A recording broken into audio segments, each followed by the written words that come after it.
Welcome to Your Pharmacy Career podcast, proudly brought to you by Ravens Recruitment, Australia's leading specialist pharmacy recruitment agency. The podcast series is being created to shine a light on the diverse and inspiring careers of Australia's pharmacists. Each episode will focus on the varied career opportunities within the pharmacy industry by exploring the career paths taken by leaders in the fields of community pharmacy, hospital, industry, government, and professional organisations. Careers never follow a defined path. Everyone's story is different and unique in their own way. The podcast series will help you discover the world of opportunities that exist and reveal pathways to achieve your dreams and aspirations. Whether you are a pharmacy student, early career pharmacist, or simply looking for a change at any stage of your career, the podcast series is designed to help you navigate ways into a career and a life that you love. Your host of the podcast series is Elise. Ali, herself a pharmacist, is now the founder of Global Pharmacy Entrepreneurs and a passionate advocate for pharmacists to grow, innovate, excel, and make a lasting impact in the world. It's now over to our host, Elise. Welcome to episode 4 of Your Pharmacy Career podcast. I'm Elise. Today, we're very excited to have Elise Apolloni on our show. Elise is a community pharmacist and owner, credentialed diabetes educator, asthma educator, and a mental health first aid instructor. She is a PSA and Guild branch committee member and passionate advocate for the role of pharmacists in the Australia healthcare system. Elise became a partner in 2 pharmacies when she was 25 years old. She has had a steep and exciting learning experience of pharmacy ownership, leadership, and management. Her pharmacy capital chemist, Waniasa, has received a number of industry and business awards for their innovative health service approach to healthcare. Elise also is a mum of 1 little human, 3 chickens, 1 dog, and has a very supportive pharmacist husband who joins her on this crazy ride called life. Let's welcome Elise. Hi Elise, how are you today? Good, Ali, how are you? Good, thank you. Well, thank you so much for joining us on the show. We can't wait to hear your advice and for our pharmacy students and intern pharmacists to learn about how to create a successful pharmacy career and stay positive. Happy to help. Thank you. So tell us about your story. Where did you grow up? I grew up here in Canberra, so I was born here and was here for all of my schooling. And then in, I think, year 10, I had a serendipitous moment in my career where I had to go on work experience. I really wanted to go to the local video shop because I wanted to get sort of an after-school job there on my days off. But unfortunately, for whatever reason, the gods had different things in mind for me, and I was lucky enough to get a position at my local pharmacy to do work experience. And really the rest is history. So that sort of, sliding doors moment. Video stores aren't too popular these days, but pharmacies, I feel, are just getting started. So it was a good sort of switch and just a serendipitous moment where my careers advisor said, no, you should do something in health. So yeah, and here we are. So when did you start your pharmacy ownership? I became an owner in 2013 after a couple of years of sort of pipeline planning to get there in terms of having, a bit of an idea of, where I wanted to be working and who I would be in business with. And so, yeah, it took about 2 years. It was meant to only take a year, but as with these things, surprising situations happen and things change and situations, all get flipped around. And so, yeah, I think it was July of 2013, I became a partner in 2 pharmacies. And then in 2018, I joined another 2 partnerships as well. Where did you get these opportunities? Was it offered to you, or how did you get those opportunities? Yes, sometimes it is right place, right time. I have worked for a pharmacy group my whole life that definitely allows young people the opportunity to own pharmacies, particularly when they probably aren't in a financial position necessarily to be able to afford them. We have sort of an internal funding mechanism which makes that happen. So I went to uni, and prior to going to uni and the pharmacy I was working at, the Capital Chemist, I really loved the family vibe and the feel about the pharmacy. And so I had thought to myself, I would like to create this environment for other people in the future to work in. And so when I was at uni, when I go back and like read yearbooks and things like that, I had always said that I wanted to be a pharmacy owner. I just loved the opportunity to create that environment for my community and my team.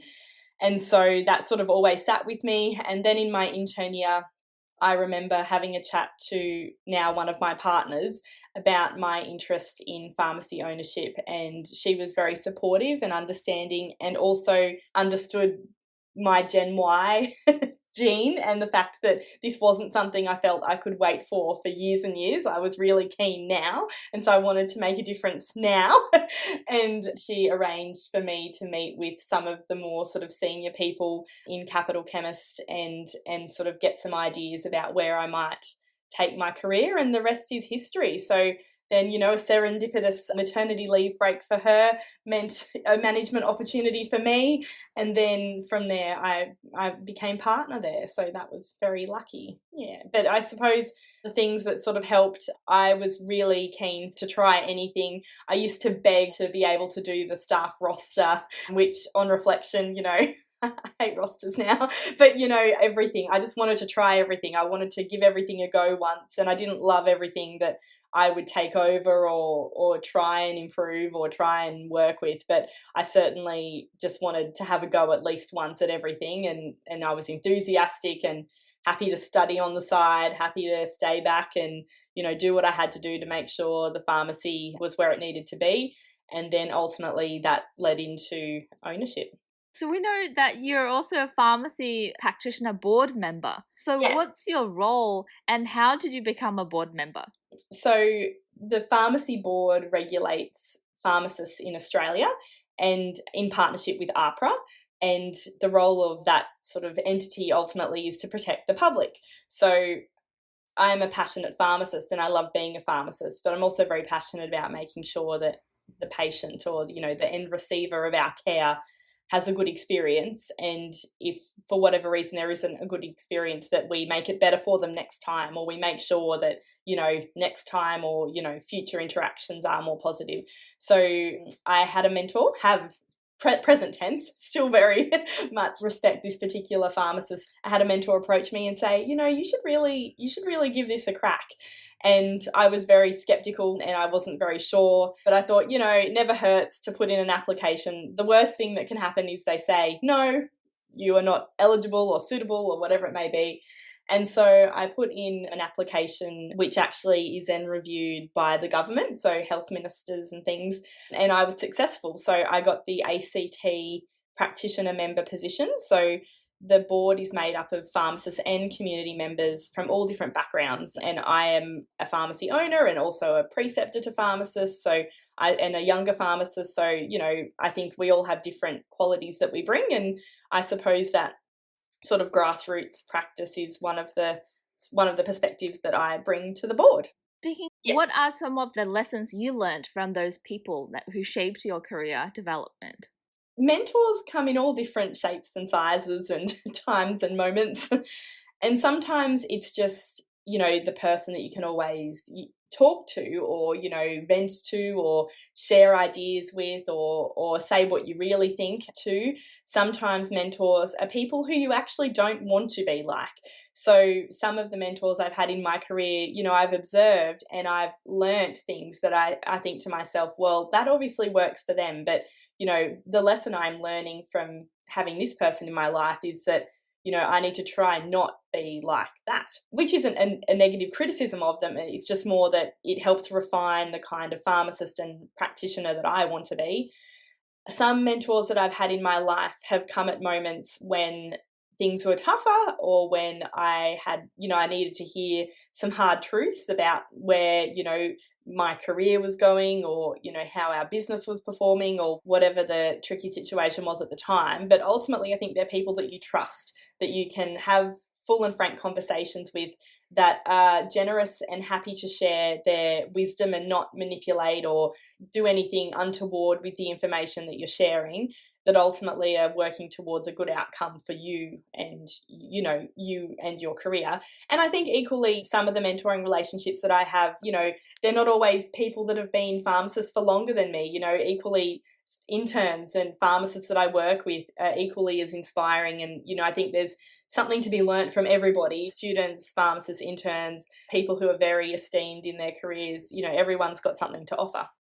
So one of the questions from our students, how do you reach out? What did you do? So there's been a variety of ways. Obviously, right now it's really tricky being COVID because conferences have always been a really easy networking opportunity for me. So I would go to a conference, I would have, drinks or whatever event there was, and you'd, strike up a conversation with a very incredible pharmacist that you think, oh my goodness, I'm adding them to my list, And then it's not always a formal relationship. I think sometimes people feel like there's this official email that says, I am your mentor and you are my mentee, or whatever it may look like.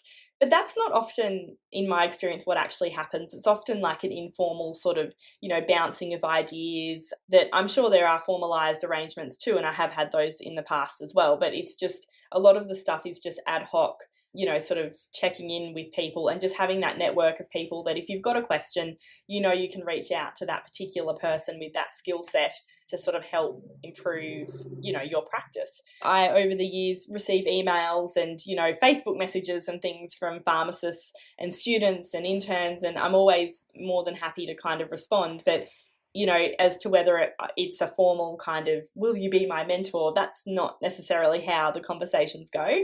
I think it's good to be clear about what you want. I am on LinkedIn, and sometimes I'll get a message from time to time that will say something like, a very general question will say, hi, Elise, what are your thoughts about pharmacy in Australia? Just a really broad question. And I've got so many questions in return. I'm like, who are you? Am I the right person to chat to you? It's good to kind of say where you're coming from so that when and if, your person that you're trying to, connect with is replying, they sort of know the realm with which they're trying to assist, because there is a lot of messaging and communication, particularly on LinkedIn, which isn't necessarily genuine. so and it is just for a sale or whatever. So it can be hard to sift through the genuine requests versus, the people who just have an automated message that, sends every time they make a new connection. So yeah, I suppose, making your position clear, explaining what you're looking for or what you would like to know, and, not being afraid to ask. I mean, the worst thing that can happen is they don't reply or they say no, but if you never ask in the first place, I don't think anyone's going to tap you on the shoulder and say, oh, may I be your mentor, necessarily.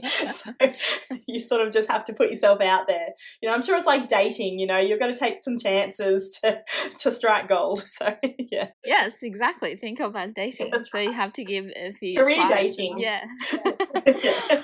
So what are some of the qualities and skills pharmacy students can develop during that university time to prepare for that successful pharmacy ownership? Yeah, I think there's a number of things that you can do in your student time. I think students often perceive that time is, almost like they're stuck in the mud. They can't do much, you've just got to pass before all the magic happens. But the reality is, from the day that you step foot in a university, you have choices that you can make that will determine, the ease with which you move into different parts of your career. For example, there's always opportunities to get more involved in, many parts of a university, not least your pharmacy school club. You can get started in that sort of networking process of, being part of NAPSA.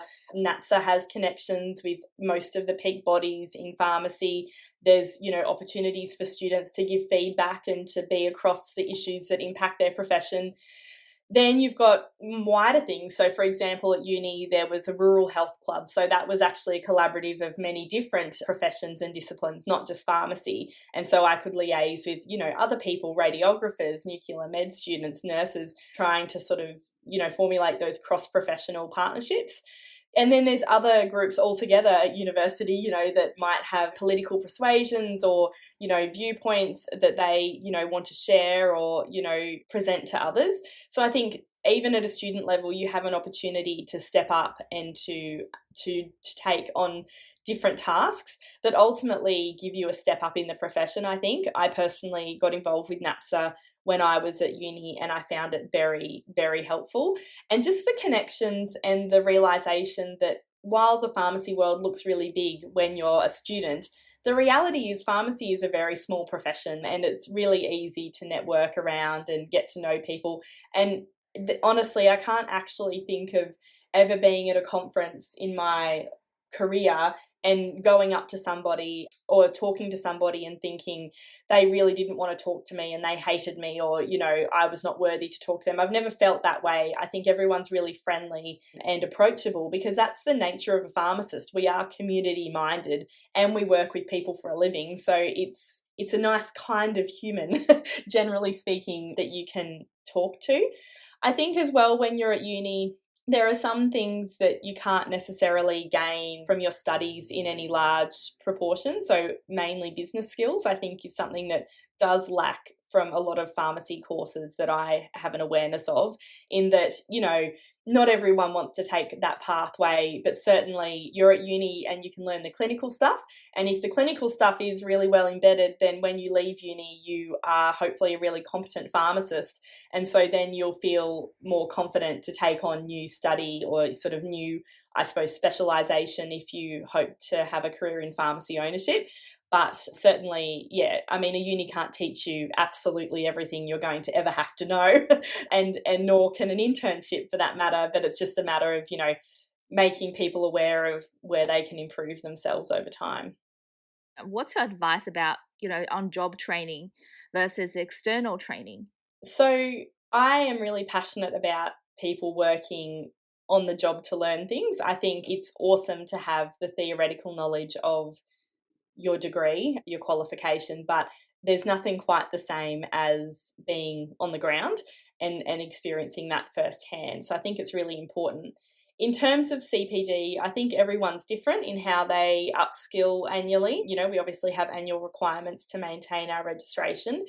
And I suppose with time, your requirements change. So some years, you know, it's particularly earlier in your career, you know, I find I was doing a lot of clinical type work. You know, I was reading a lot of articles, journal articles. I was, you know, then answering the multi-choice questions associated with that, going to conferences. But then over time, it's sort of evolved for me. You know, I'm still very interested in that side of pharmacy, but, you know, I might do a training about leadership or about mentoring or about emotional intelligence, or sort of things that, you know, aren't necessarily about, you know, a medication, for example, but sort of help expand my scope or expand my ability to perform my role.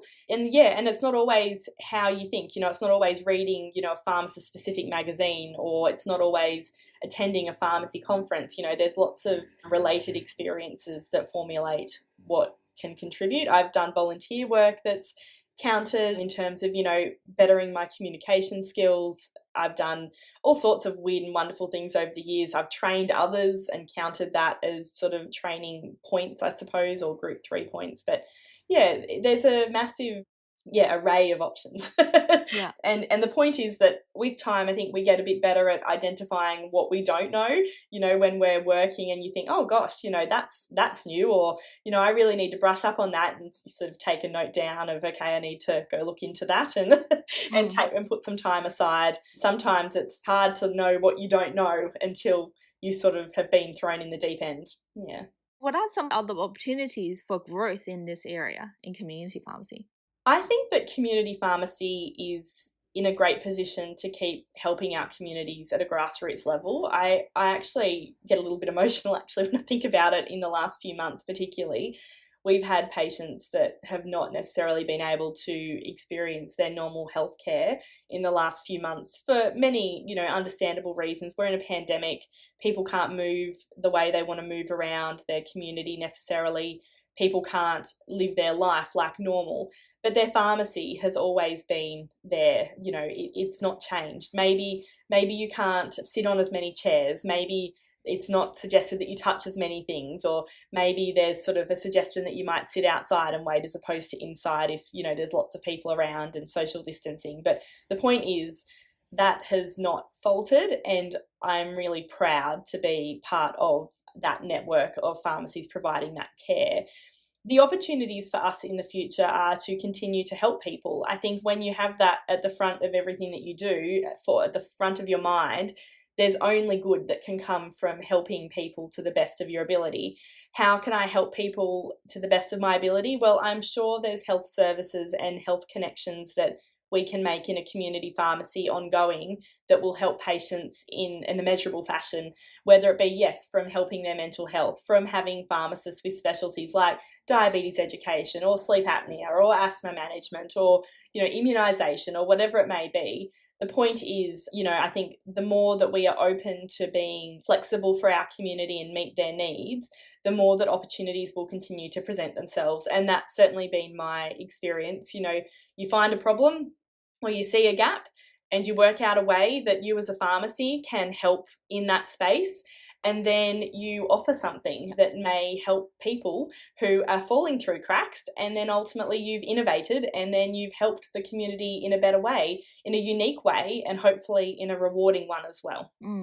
Well, that's something you would do differently if you restart your pharmacy career. Have you thought about that? It's a tricky one, isn't it? Because, people are very quick to say, just dive in and, oh no, I'd never change a thing.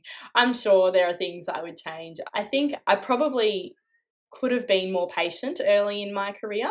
It's just the nature of the generation I'm in. It's hard to sit with long-term thoughts and not act on them. Once you've made a decision or, a thought about what you want the future to look like, it's very hard to go, oh, that might be 20 years away. That's a really confronting thought for someone who's a Gen Y.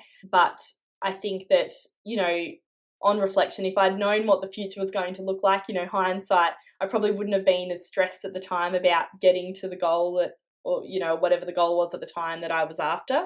But, you have no way of knowing, do you? So you just kind of do what you have to do at the time. I think over the years, my approach to others has changed. I think, at times in my career, I'm sure I had lacked insight and lacked the ability to, be the best version of myself all the time. And I still don't think I'm perfect. But, I'm certainly, just like anyone, if I'm very stressed, if I have a lot going on, it does impact my ability to be the best version of myself.